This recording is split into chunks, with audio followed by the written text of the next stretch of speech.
Great. Could I welcome everyone, in particular to Councillor Glynog Davis, the chair of the Joint Committee. So welcome, Glynog, and also to Councillor Rhys Jordan, who is new to the committee, and Hugh, as he replaces Hugh. So many thanks to Hugh for the work he did, and welcome, Rhys, and look forward to working with you as we move forward.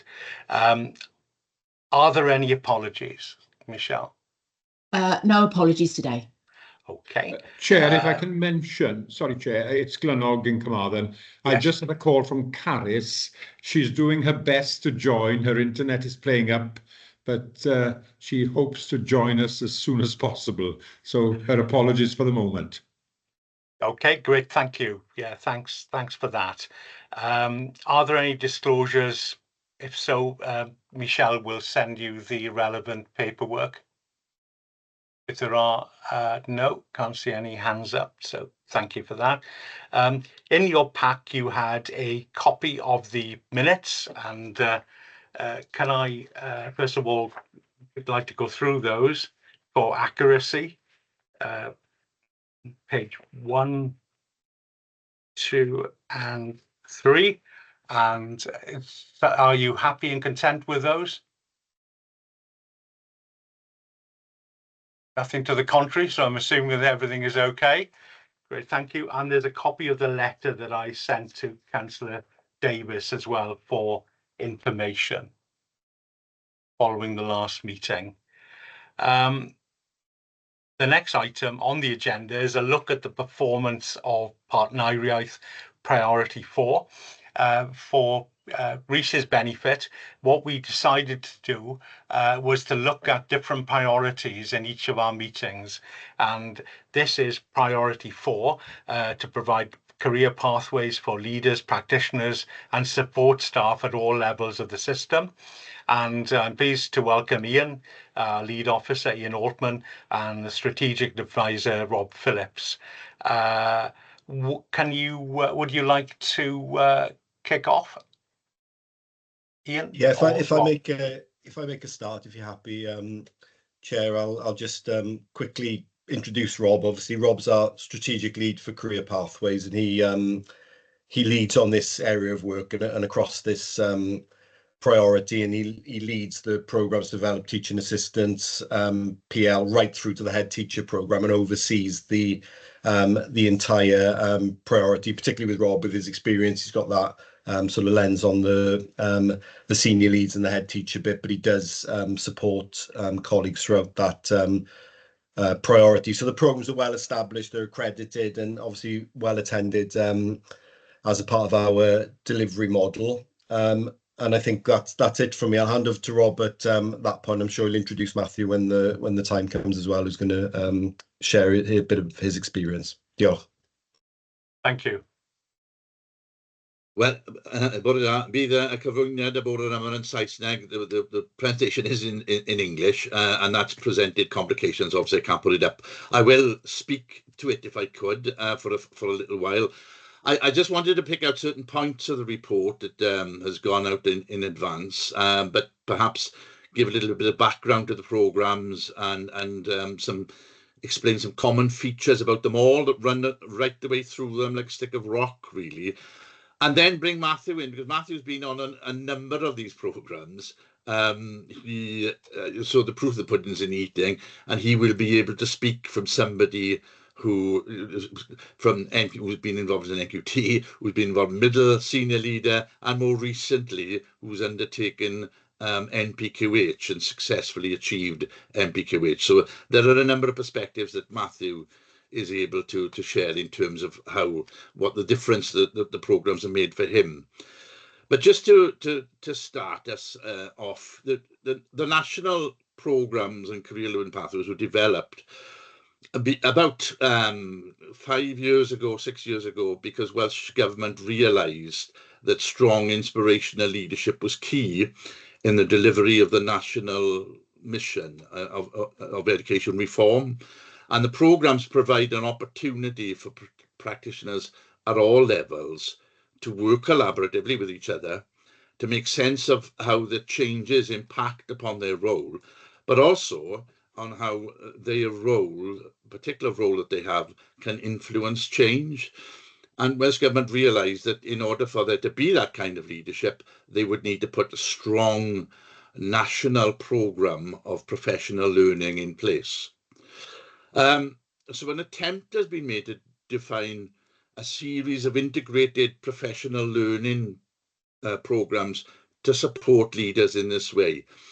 And there are common features in a number of respects. First, there are common connections, common features in terms of how the programmes make connections across the aspects of change, complements the curriculum for Wales. It complements, it uses a professional learning journey which is in line with the national entitlement professional learning. It relates to the 7 dimensions of schools as learning organisations. Most importantly, it relates to the professional standards for teaching and leadership.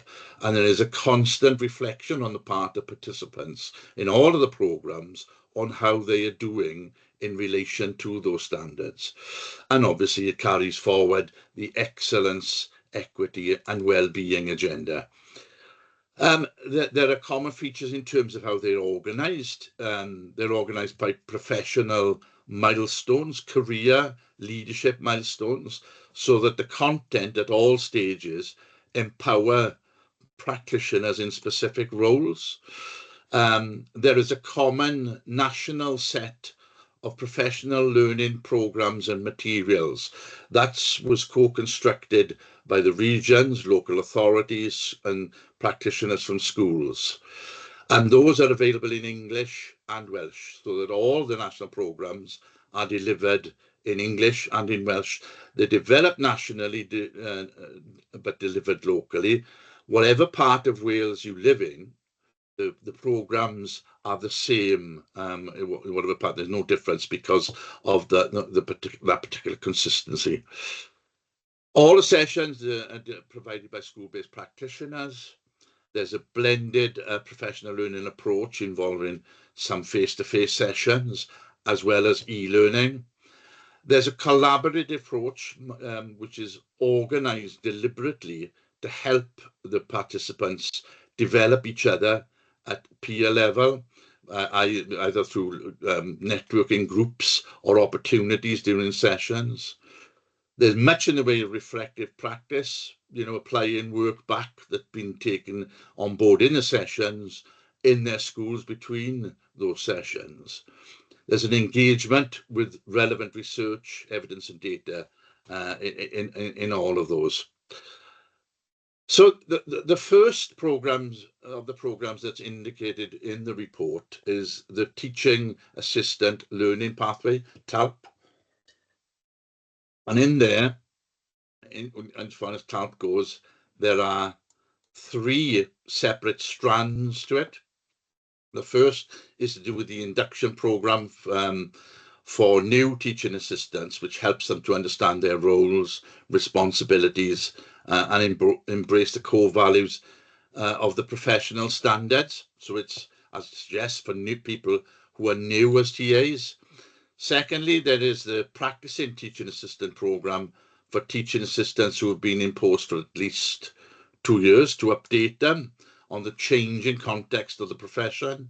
And finally, there's the aspiring HLTA programme, which is for the most experienced teaching assistants to develop their skills and match to the professional standards for HLTA, for higher learning teaching assistants assessment. And there's a rigorous assessment which follows. It got a little bit in the report about the participation, which is high. There were in the past year 92 participants across the Partneriaeth, 53 from Swansea, 20 from Pembroke and 19 from Carmarthenshire. So it's high within that. I mean, there are lesser numbers, but perhaps people are more certain it's difficult to get time out. In the National Programme for Practicing, it's 19. overall across the Partneriaeth, and a very encouraging number of people who go on and do the HLTA this past year, with 36 across the region, 17 from Swansea, 17 from Pembroke, and 2 from Carmarthenshire. The feedback about from TALP is very positive. That there's increased confidence on the participants in terms of the work that they do and the role as TAs. It often needs to raise responsibility and status within the school. They develop classroom skills and have an increased understanding of national priorities. Partneriaeth, the second programme that Partneriaeth runs that's mentioned within the report is the newly qualified teacher induction programme, and it's Partneriaeth ensures that all NQTs have the best possible ongoing support at the start of their teaching career. There are 377 NQTs have been involved with the programme over the past year, 144 at primary and 97 at secondary phase. And again, very, very positive feedback. Felt experiences prepared them for career-long professional growth. It improved their knowledge and curriculum for Wales and in classroom practice. Coming on to leadership programs now within it, the leadership national pathway programs are central to Partneriaeth's learning offer, and they continue to be a strength of the work. And there are 3 leadership programs that I mentioned within there. First is the Middle Leaders program, which is aimed at practitioners who have a leadership within the school role, and it picks up on the characteristics that I mentioned earlier on. And again, the numbers on this program have grown enormously in the past couple of years. There are 180 people involved in the Middle Leaders program over the past year. And again, this program is offered in addition to Partneriaeth, Neath Potobert buy-in, and there are high numbers from both Neath and Potobert and across all of there's 50 from Swansea, 35 from Pembrokeshire, 39 from Carmarthenshire have been taking part in the Middle Leaders program. Similarly, the Senior Leaders program enjoys a high level of participation. 117, I think it's the highest it's ever been this particular year. The year before, that was a record breaker. The number of people who want to take part, who want to develop their leadership skills, is very, very encouraging indeed. The sessions that are run, as was mentioned earlier, they're run by practitioners who are school-based, and the feedback, I'll give a little bit of feedback at the moment, but we'll call upon Matthew to be able to do that very, very shortly.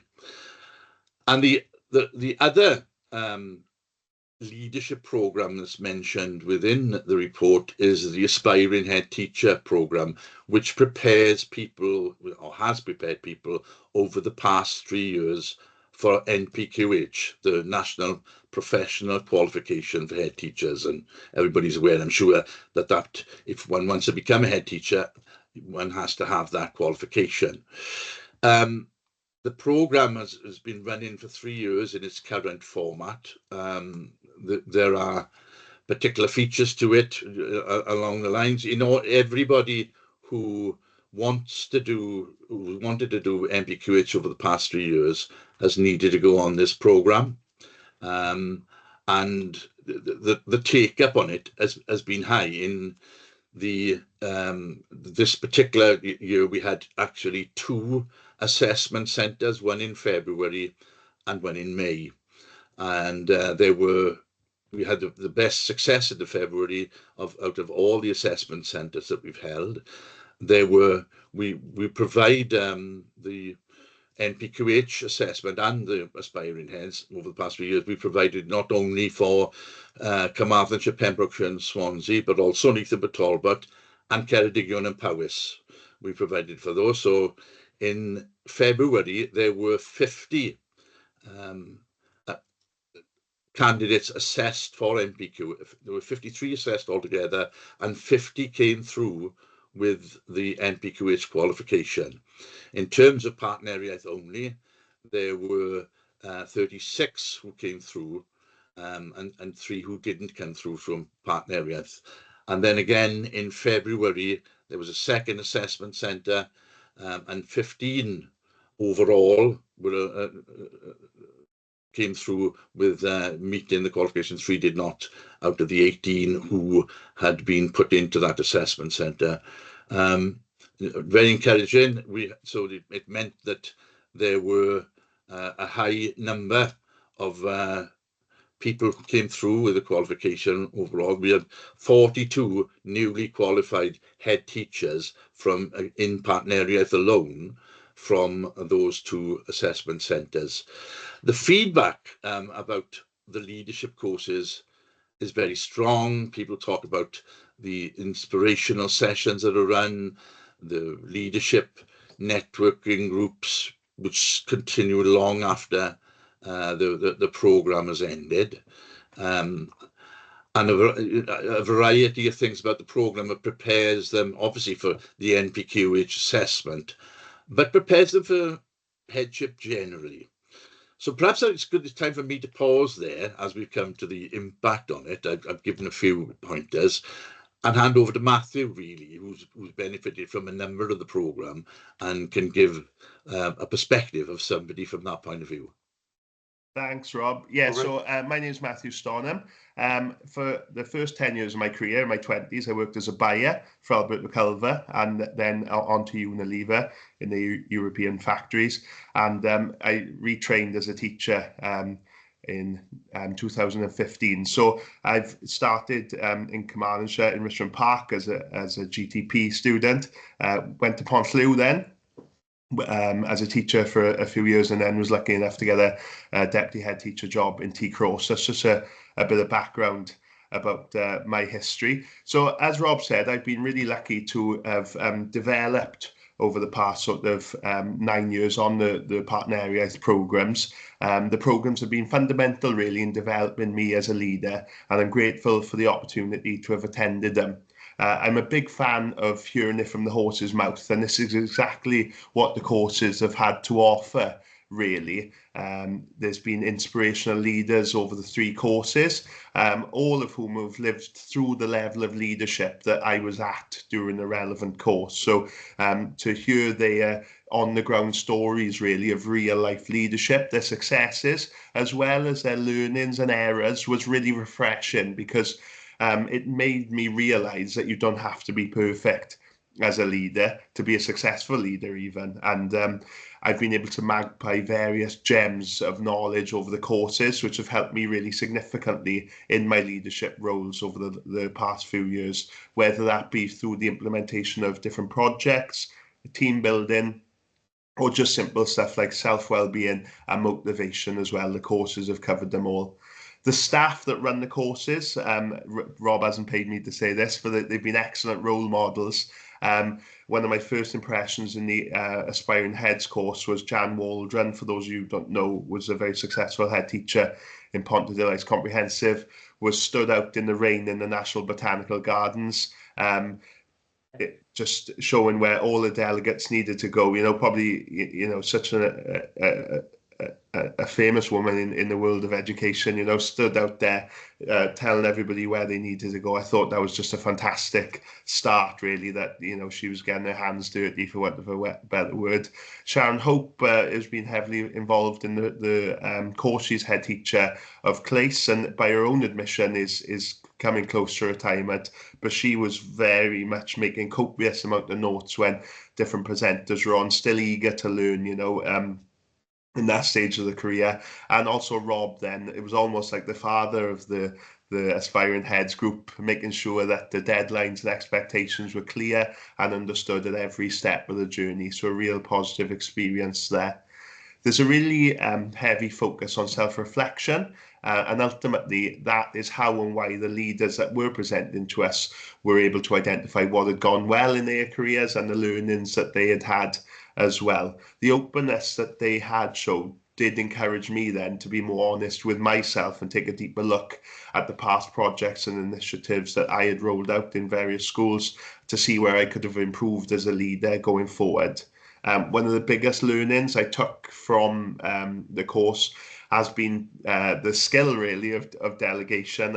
As lots of you, I'm sure, are the same, tried to keep things close to you to make sure they're done properly, as it were. But initially, I thought delegation was to give me less work and free up time for leadership things. But thanks to the courses, particularly in the aspiring heads, I've become acutely aware of how important delegation is to ensure that you're breeding the next generation of leaders, you know, by giving people opportunities, like people have so kindly done to me in the past. And there's a funny analogy. I was in Lacarestre the other week, and one of the learnings of the course of delegation came to me. There were two dogs, one owner. The Labrador was sprinting after this stick in the sea and swimming quite far out, and the smaller dog got about 3/4 of the way, realised the big dog had got it and turned back. Well, the second throw, the smaller dog only got the halfway, and by the 5th or 6th throw, the smaller dog wasn't even attempting to get into the water. And it was funny to make the learnings from my course of how important, you know, delegation is, because that small dog was capable of getting there,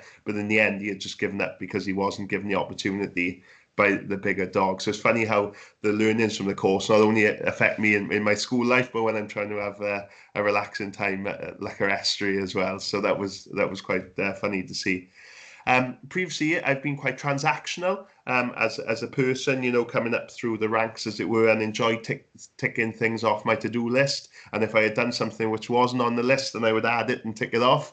But the course has shown me that the importance of having a strong shared vision, really, because if you don't know where you're going and the destination, how can you possibly know what you're doing is contributing to that journey? So making sure I've had buy-in from the stakeholders in the project that I've had, making sure that then we can refer back to that vision, that agreed vision, if we are making any difficult decisions or having difficult conversations.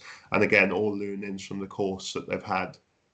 There was lots of theory, of course, on the courses, and they've been really helpful in formalising some of the things that I've been practicing through my role. It's been great to think, oh, well, actually, I think I do that quite well. There hasn't been many of those, mind you, but there has been little bits, but also areas where I thought, actually, yeah, I am naturally less strong in those areas, simply because of my background and my upbringing, and I haven't had exposure to those areas. So that's been brilliant to put a spotlight on my areas of development as well. But perhaps just as importantly, when you are formulating teams, making sure that you've got various personalities in those teams, because Lord knows you wouldn't want a team full of Matthew Stonhams, because I couldn't think of anything much worse than that. So making sure there's people with social and cultural diversity in those teams, and using the personality models that we were introduced to on the courses has been a great help as well. Part of the course obviously is networking, and that's been a really positive part of the course. I've maintained contact with a lot of people who I've come across on the courses, both the leaders and the other delegates, and often with the other delegates we're at the similar stage of our careers. We're able to bounce off ideas and issues that we've had and give each other potential possible solutions as well. And then coming to the end of my talk, you'll be glad to know, just to talk about the leadership experience tasks that we've had to do. They've benefited my workplaces massively, and have become progressively complex from the middle leaders up to the senior leaders, and then obviously the aspiring heads as well. I started with the rollout of the digital competency framework as a middle leader, moved on to embedding real life and authentic experiences in T-Cross during the senior leader course, and then bravely taking on the minefield that is assessment within the curriculum for Wales during the latest aspiring heads course. And all of these tasks have pushed me as a leader during the relevant stage of my career, and have had benefits not only for myself as a leader, but pupils and staff across the school as well. And probably one of the most important things I've said, I know I've said that a lot, but there's been so many, was the guidance of the amazing trust mentors I have. These people give up their time to coach us, and it would be remiss of me not to mention Alison Williams, who was my mentor from Buryport in the Aspiring Heads. Just how fantastic she was in being able to give me a way of developing a system of implementation that gives any initiative I've been able to roll out the best chance of succeeding and becoming embedded into the daily practice of teachers, whether I'm in the school or not. And that all starts, as I said earlier, with a vision. That's something that I didn't pay much notice to earlier on in my career as a middle leader, but I realised the massive importance of that. Making sure then you've got the relevant research or precedent to go with what you're doing, because if it's failed in 90% of schools, is it worth doing it in yours? And finding the reasons there, and then building a team and rolling it out as well. But most importantly, again, reviewing the impact of any initiatives that you've done. Teachers are time poor. It's a very busy role, but making sure that you take time to reflect on what you've done. And if it hasn't been a success, be honest about that, because there's nothing worse than carrying on with something to save your pride rather than realizing it's not fit for your setting. So yeah, as Rob said, the courses have been inspirational and progressively more complex as I've passed through them, for want of a better word. And yeah, just very grateful to Partneriaeth and all the presenters that have had an impact on my career to date, and will continue to have an impact as hopefully I get a head teacher role in the near future. Thank you very much. Great, thank you, Matthew. That was really insightful. Thank you very much. Rob, before I bring Rhys in, have you got anything else you want to add? No, I think it's that Matthew's brought it out really rather well there. I think it's worth pointing out that in the third year we were able to do as many face-to-face sessions as we wanted to. Years prior to that, we were obviously hampered by COVID and the regulations, and it meant by having face-to-face sessions, they could be more interactive and people learning from each other and sharing far more, and given tasks as part of the sessions, by which they were more actively involved in the sessions that were going on, and that made a big difference, okay, particularly as it's intended to equip people with the skills. Great, thank you. Thanks very much. Rhys, you had your hands up. Yes, thank you, Chair.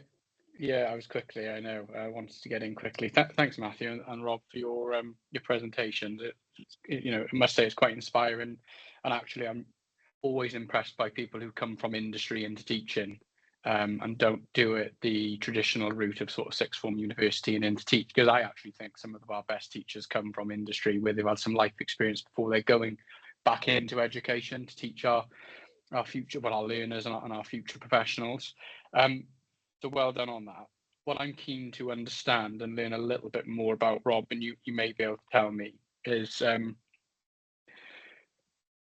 we've got this pathway for LSAs to become HLTAs, and that's great. But I feel there's a gap here missing between how are we getting our HLTAs into newly qualified teachers and then starting them on that path, because to my understanding and knowledge, and please correct me if I'm wrong, I'm no expert in this, but the barrier for a lot of people who may well be a HLTA, very good, but they lack that degree, and without that degree they can't go and do the PGCE. And if we look to our colleagues in the health board and the NHS, we are seeing apprenticeships where people are going through from very much that low level right the way through to qualifying as nurses, and we all are aware of the recruitment challenges we have in teaching. And in my mind, we've got a pool of brilliant people who are already within our schools and in our learning environments, but are limited by the lack of a degree. So I wonder, how do we overcome that barrier and get those people progressing not just through the pathway of an LSA through to a HLTA, but how do we get them from LSA to a future head teacher? Because I think that's really important. So I'd like to understand if there's anything going on, and there may well be, and I'll be delighted if there is. And I know it's a big topic, but I generally believe that that is one of the ways that we solve the recruitment crisis in teaching. It's not a magic bullet, but it's a small part of it. And I think it's such a shame that we lose so many people who could be brilliant teachers, but are limited by lack of degree, or, you know, and I think we need to support those people where we can. So I'll leave it there and welcome any feedback. Thank you. Great, thank you, Rhys. Rob, do you want to reply? Yeah, there's a whole lot of points which I resonate very much with all of us in the room. You can see a lot of heads nodding there. I think that the financial situation that local authorities, schools, and everybody faces at the moment does not bode well for that. In actual fact, you know, I said about the fact that there were a lot of people involved in the induction program in the past year, and that reflects a number of things, including people who were teaching assistants moving out altogether for better paid jobs in other sectors. I mean, there are people who have gone on from being teaching assistants to become teachers, and there are actually a couple who were teaching assistants originally and have gone on to become head teachers, but they aren't many. And I think that we try to manufacture opportunities for people to develop, but it is difficult, as you say, and the financial situation militates against that as much as anything else. You know, one of the strengths of the national programs is whatever level that you were at as a teaching assistant, you can improve on those skills. I mean, the number of people who do a higher level teaching assistants is relatively small. Hopefully that will increase. The people who are often given extra responsibilities when they've completed the program and successfully achieved the qualification, but that's not always matched in terms of salary commensurate with the additional. That's one of the sort of point amongst the feedback that we get is, yeah, I was given extra responsibility, but I wasn't given extra payment commensurate with the responsibilities that I was given. So it is a complicated picture, and I think, you know, we need to continue to try. I think there is accreditation for HLTA towards a degree qualification, but it's a complex road to follow. I think we need, you know, we had the graduate teacher diploma and a number of things which have all been very useful in the past. We need to focus our efforts, as you say, to try to harness the potential that's there so that more people get the opportunity and more people get the desire to go and become teachers. Okay, great, thanks. Rhys, do you want to come back at all, or? Okay, great, fine, thank you. Peter, you've got your hand up. Yeah, thank you, Chair. Just a quick question, really, about access to these courses. These courses are excellent, by the way. I'm very impressed with the whole programme, and it's you know, obviously helping a lot of people move on in their career. All these courses tend to be carried out during the school day, or in addition to the work they normally do. And if in the school day, like, do people have difficulty getting time off to actually go on the courses because of issues around budget and cover, etc.? How does that work out?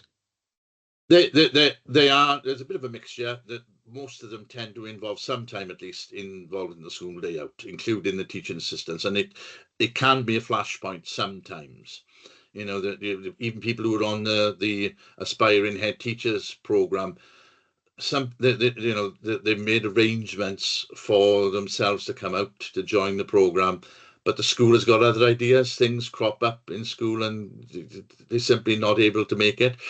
We record a number of sessions so that it's available. It's not the same as being there, though. And if it's a live face-to-face session, you can't really record that. People will be there, so that is an issue. But predominantly, it is during the school day.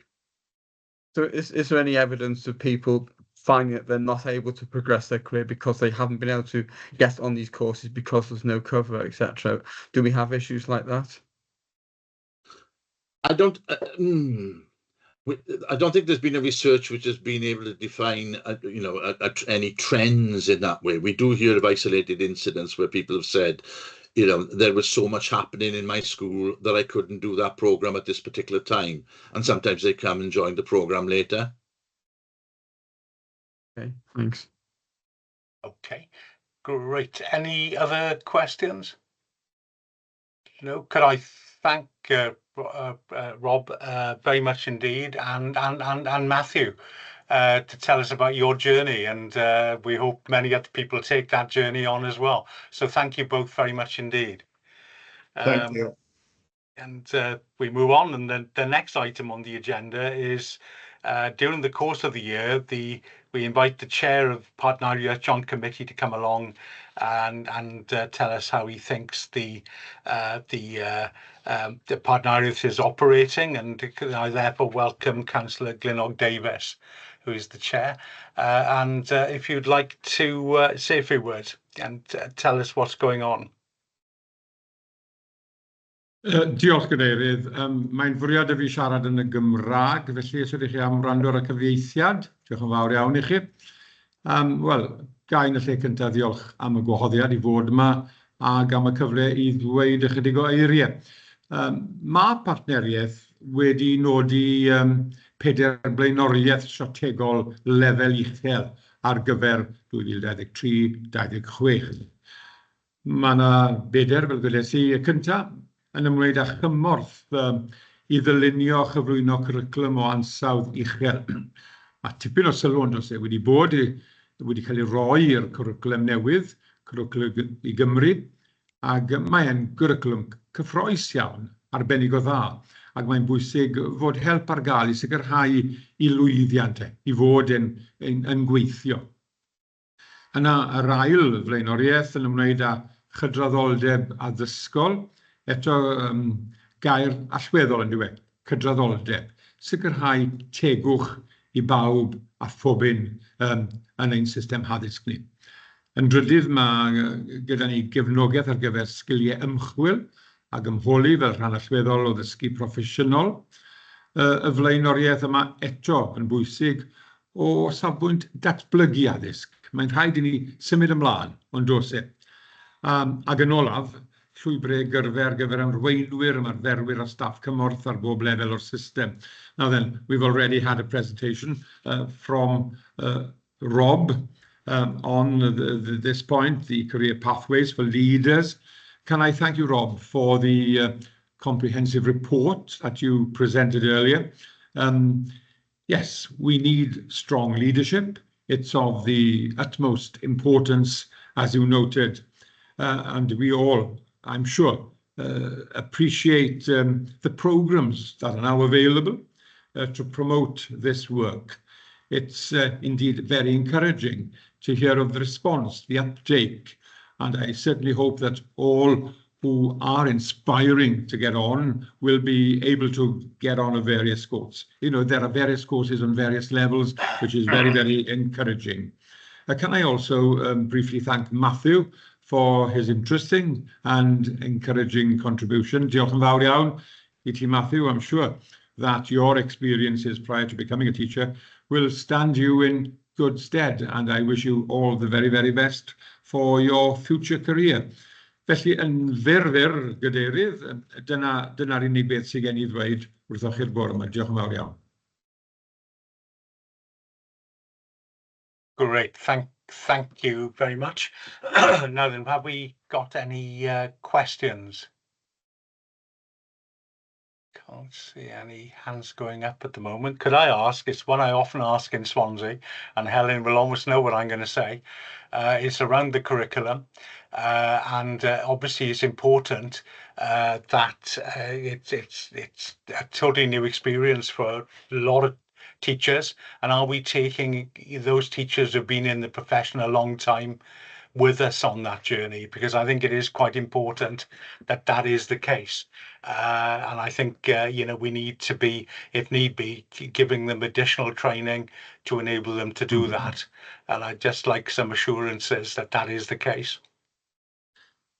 Well, the response I'm getting, Chair, is that we are. It's a very, very interesting curriculum, as you note. But of course, yes, in the past, teachers were spoon-fed and they had a plan to follow, but it's so different now.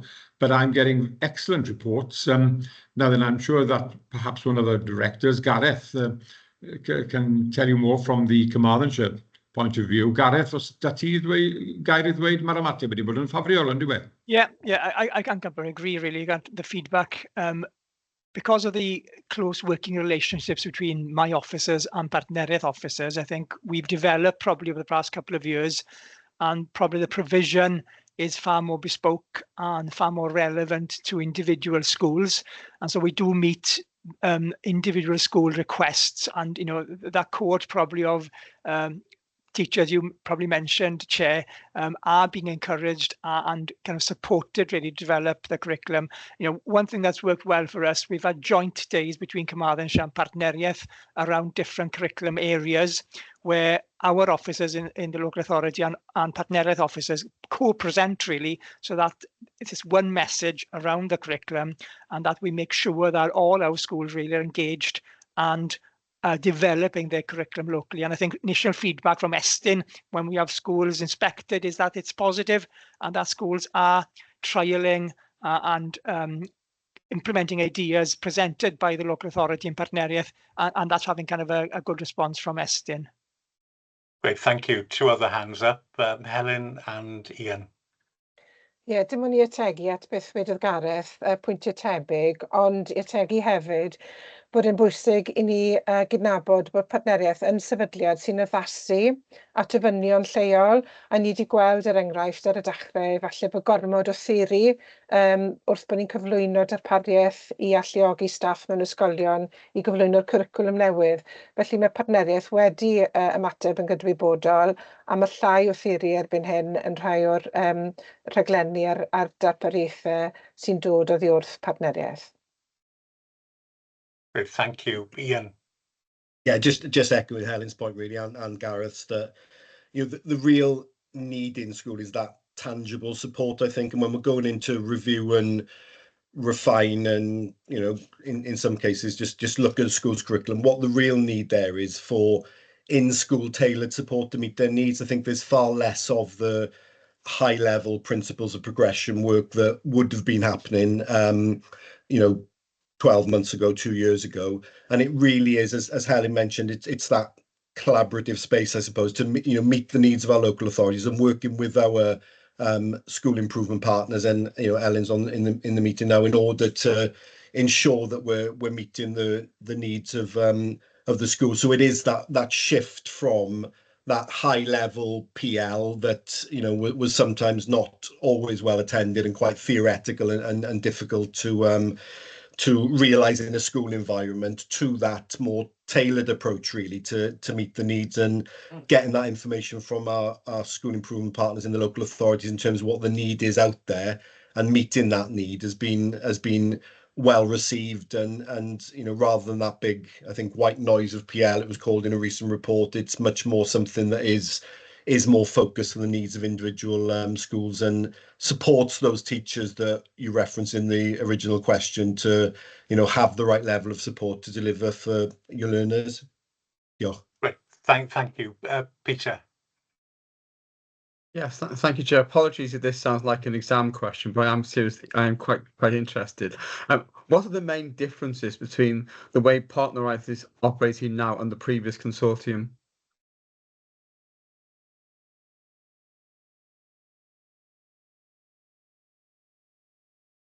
Right, Helen, are you coming in with a question, or Ian, do you want to respond to that, to Peter's question?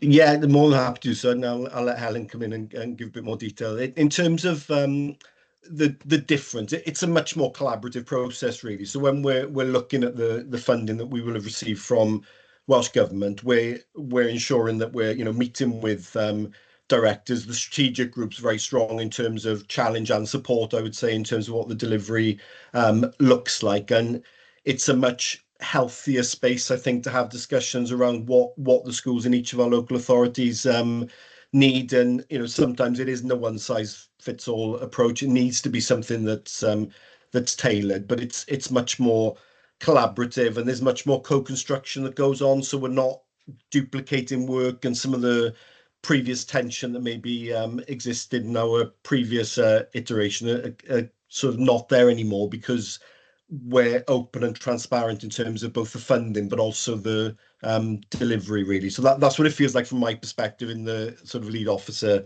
chair. I'll hand over to Helen as my lead director. Helen.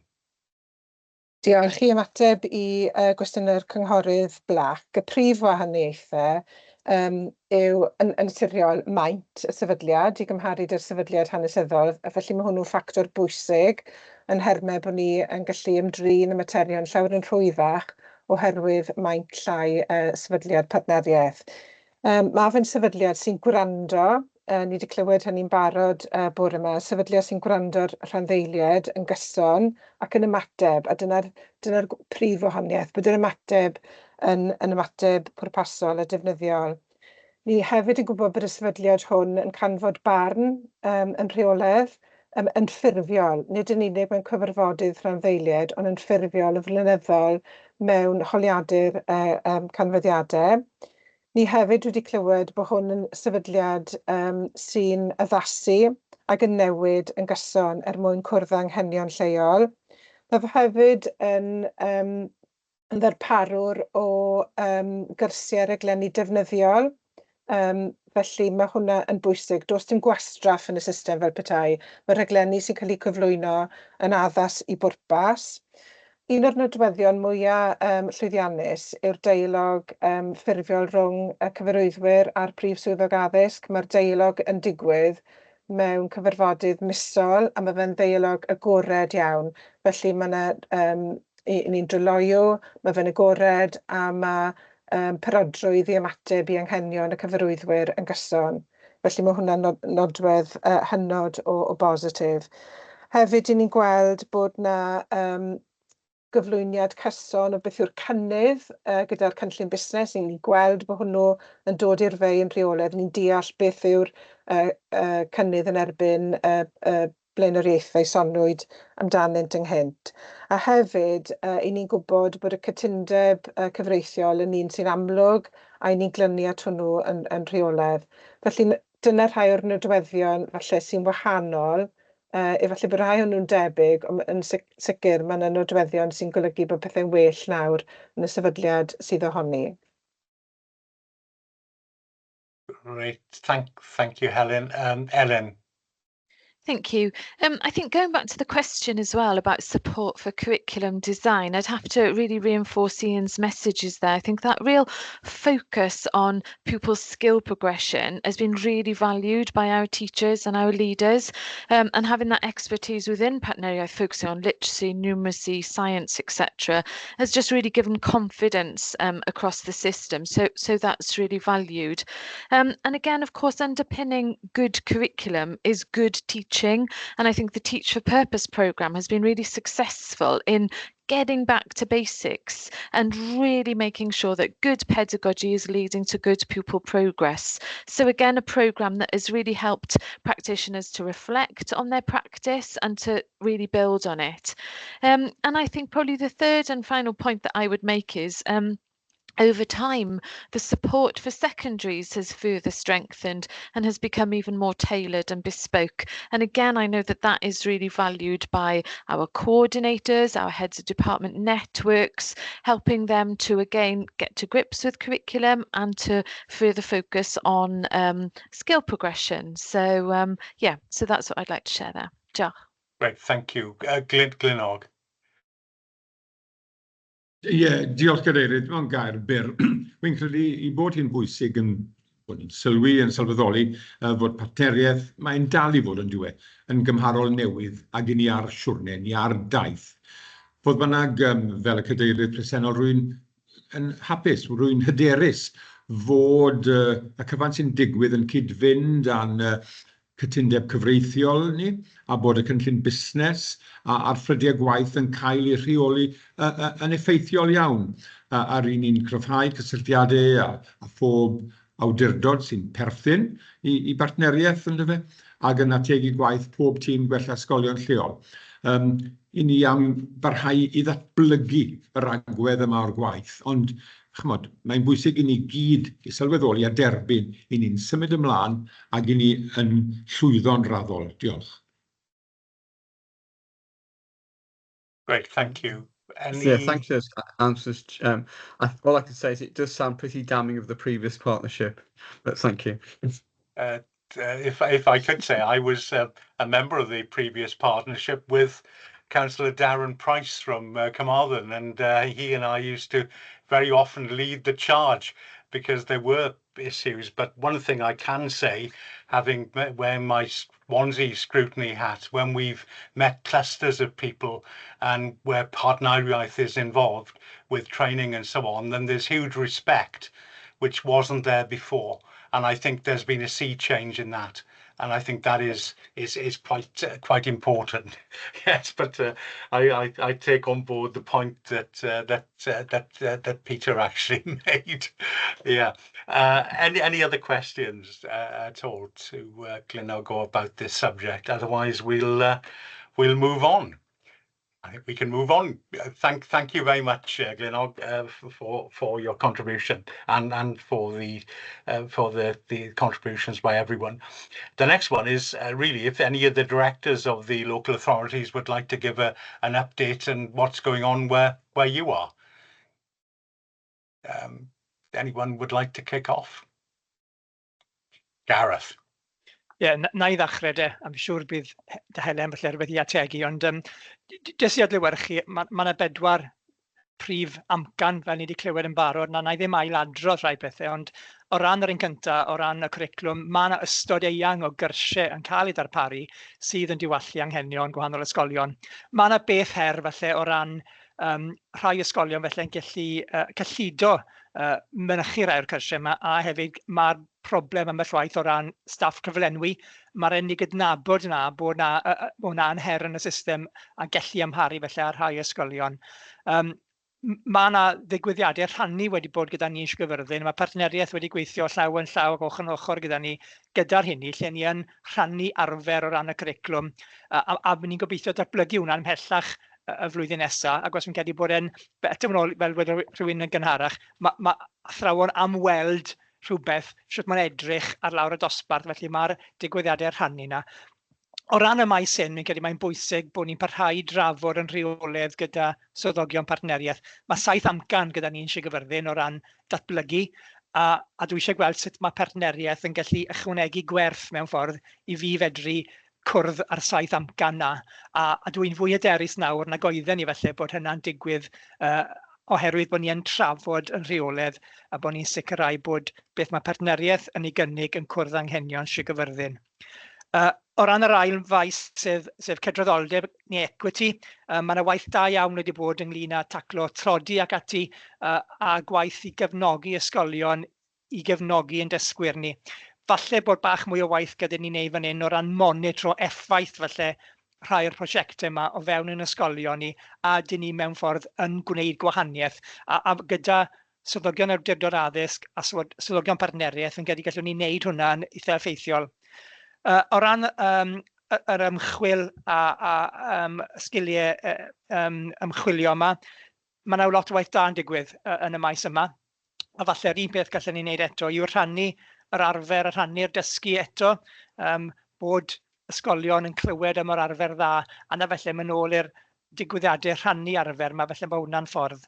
Ac yna'r un ar datblygu arweinwyr ag ati ni wedi clywed yn barod heddi wrth arweinydd, a fydd, fi'n siŵr, yn cael ei croesawu ar gyfer swydd yn Sir Gar rhywbryd yn y dyfodol agos, ond mae'n bwysig bod ni yn eto'n trafod bod darpariaeth sydd yn lleol a darpariaeth partneriaeth, bod ni ddim yn dyblygu a bod ni yn gweithio gyda'n gilydd yn mwyn sicrhau bod y gwaith sy'n digwydd fewn y sir a hefyd gyda partneriaeth yn cyd-fynd â'i gilydd. Ond dwi'n bositif mewn ffordd gyda'r datblygiad sydd wedi bod dros y flwyddyn diwethaf yn benodol, lle mae'r drafodaeth felly yn agored.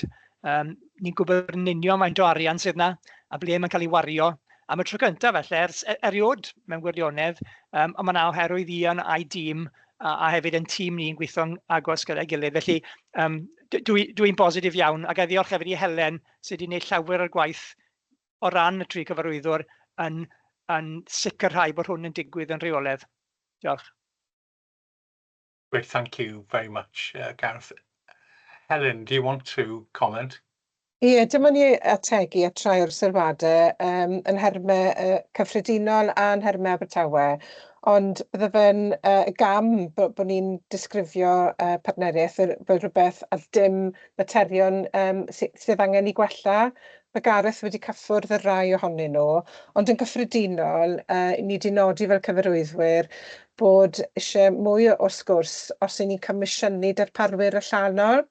A nath Gareth sôn am fesur impact, os y'n ni yn comisiynu darparwyr allanol fel rhan o partneriaeth, mae'n bwysig bod yn cael gwerth am arian, felly mae hwnna yn rhywbeth mae angen I gryfhau.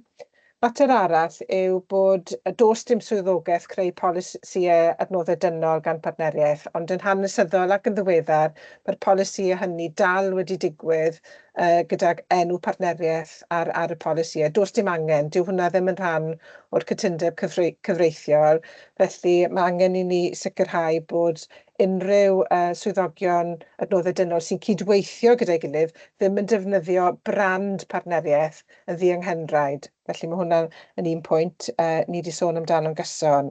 Ni wedi sôn am llai o theori. Mae'n bwysig bod ni'n darparu cyrsiau sy'n galluogi athrawon I wneud y pethau ymarferol yn eu dosbarthiadau. Mae'r heriau myd addysg ar hyn o bryd yn helaeth. Felly mae rhaid I ni sicrhau bod unrhyw beth sy'n cael ei ddarparu o ddefnydd I athrawon. I ni'n gwybod bod y rhaglenni ar gyfer datblygu arweinwyr y dyfodol yn rai o ansawdd uchel. Mae'n bwysig bod hynny'n parhau oherwydd mae'r syniad o arweinwyr yn yr ysgolion, nhw yw'r bobl mwy o pwysig yn nhermau cynnal ysgolion ar gyfer y dyfodol. I ni'n gwybod hefyd bod y defnydd o swyddogion gwella ysgolion yn lleol, yn sicr yn Abertawe, I ddarparu pethau fel glywon ni Teach for Purpose, nath Elin sôn am Teach for Purpose, mae hwnnw wedi bod yn allweddol ar gyfer ailugnio darparwyr athrawon felly yn yr ysgolion I gynnal a gwella ansawdd yr addysgu a'r dysgu yn y dosbarth. Felly mae hwnna'n bwysig bod ni'n cryfhau hynny. Ac yn ola, fi'n credu bod ni wedi glynu at yr amserlenni priodol sy'n rhan o llywodraethu sy'n cael ei sôn amdano yn yr cytundeb cyfreithiol.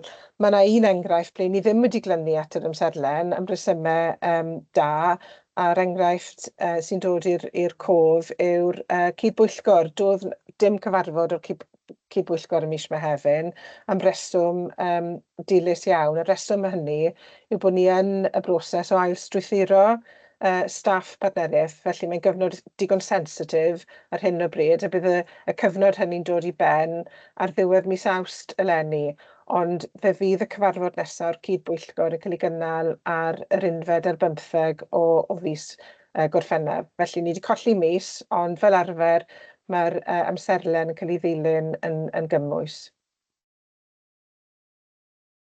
Great, fine. Thank you very much, Helen. I can't see Stephen Richard Downs on from Pembrokeshire. So any other points anybody wants to make? Otherwise, we'll move on. There we are. Great, fine. Thank you very much. The next item on the agenda is an updated risk profile, and could I call on Ian? Diolch, Chair.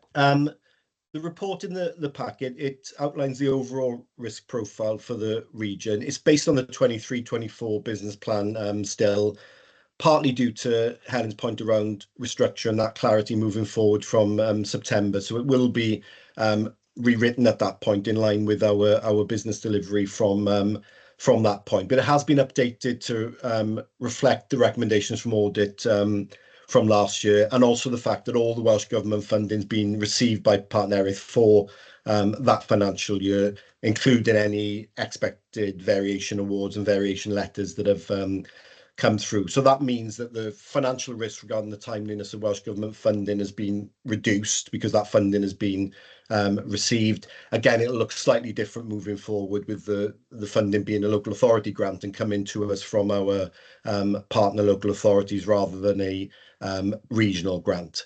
So the heat map then indicates that there's a sort of medium probability and high impact of that lack of clarity regarding functions of Partneriaeth, again, which is, you know, really important that we're clear on our core delivery, you know, particularly in the light of that restructuring and having that alignment of messaging really with our LA colleagues regarding what we look like moving forward.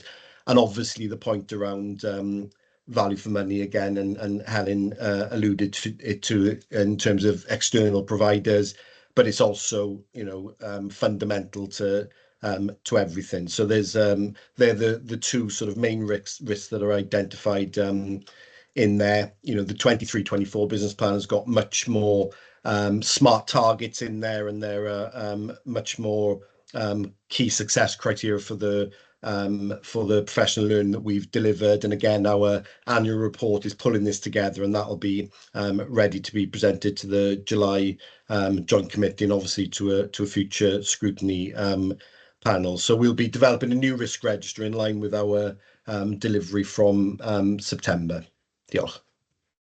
Okay, great, fine. Thank you, Ian. Any questions?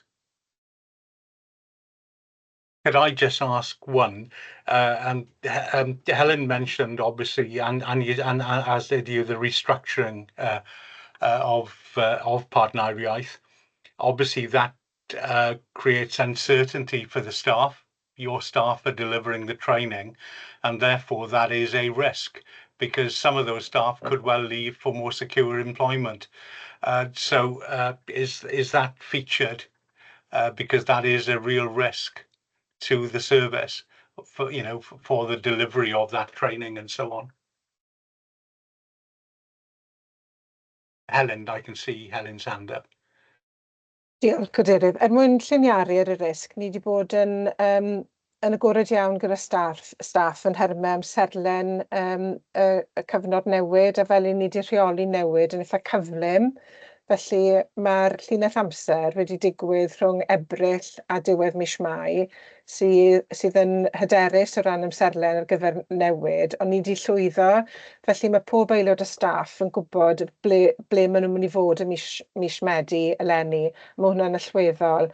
Felly beth i ni wedi wneud yw lleihau tîm partneriaeth, rhyw 30% yn hermau y tîm cyfan, ond mae pawb sy'n naill yn gweithio i partneriaeth nawr neu wedi gadael y sefydliad eisoes yn gwybod beth sy'n digwydd ar y cyntaf o Fedi. Felly ni'n eitha hyderus bod staff yn deall beth sy'n digwydd. Maen nhw wedi deall hynny'n gyflym a maen nhw'n gwybod ble maen nhw'n mynd yn y dyfodol. Okay, great. Thank you, Helen. Any other questions? Okay, well, great. Thank you very much for that, Ian, for that update. And the next thing is back to Ian. It's the Ian show here. Update on the curriculum for Wales. Diolch, Chair. I'll just go through this very quickly. Some of these, or many of the issues we've discussed as part of the previous point in relation to Councillor Black's question, but I'll go through it anyway, and you can forgive me for any repetition. So the report in the pack gives an overview of the regional support for delivery of curriculum for Wales during 23-24, as well as some of the challenges schools face. And again, we've already talked about progression and ensuring that that the support is tangible and it's tailored to meet the needs of the school. So we've supported a wide range of professional learning linked to curriculum for Wales, both in school and part of a discrete PL offer. I think what we're finding much more is where we can work in schools and in clusters and in groups of schools who are in a similar position, where we're hitting, a lot more members of staff there, and that support is really valued. Our networks, Ellen mentioned them earlier on, in terms of the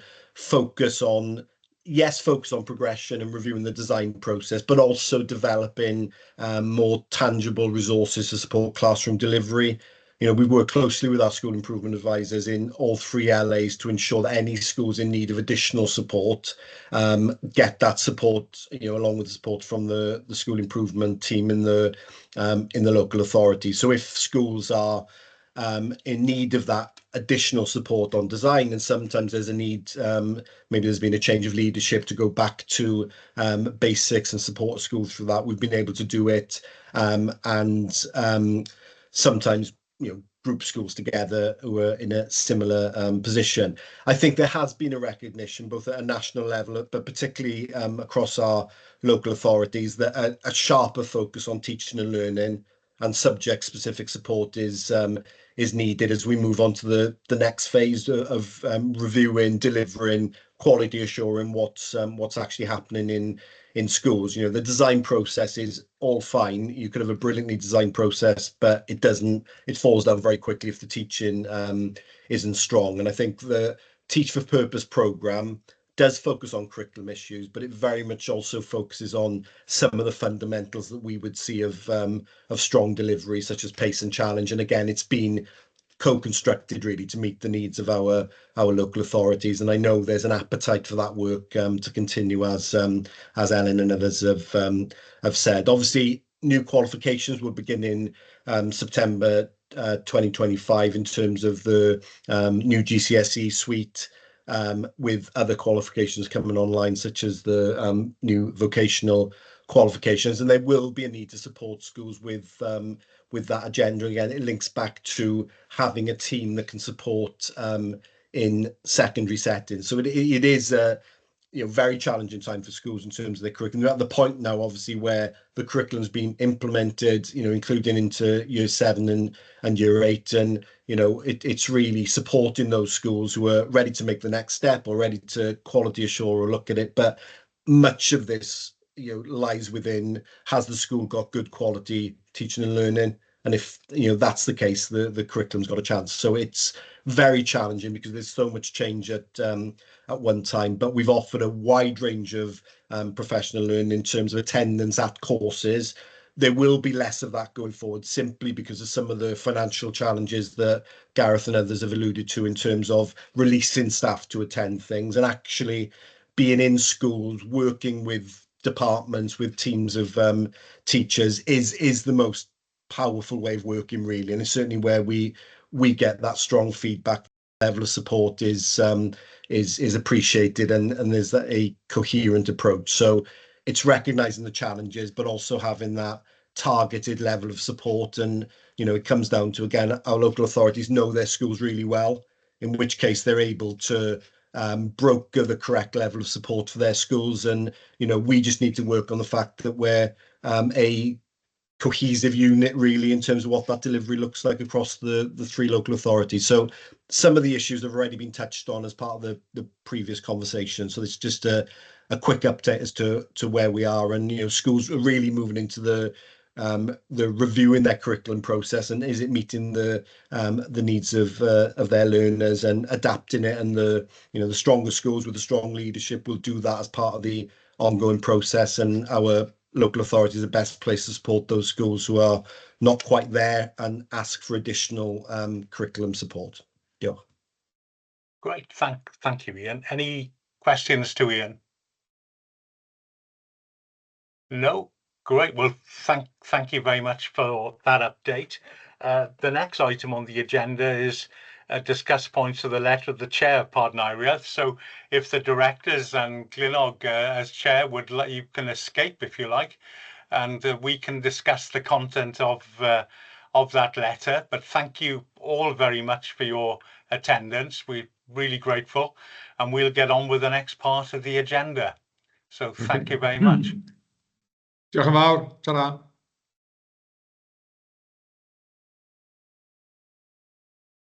If by magic, there's Michelle back on. Thanks, Michelle.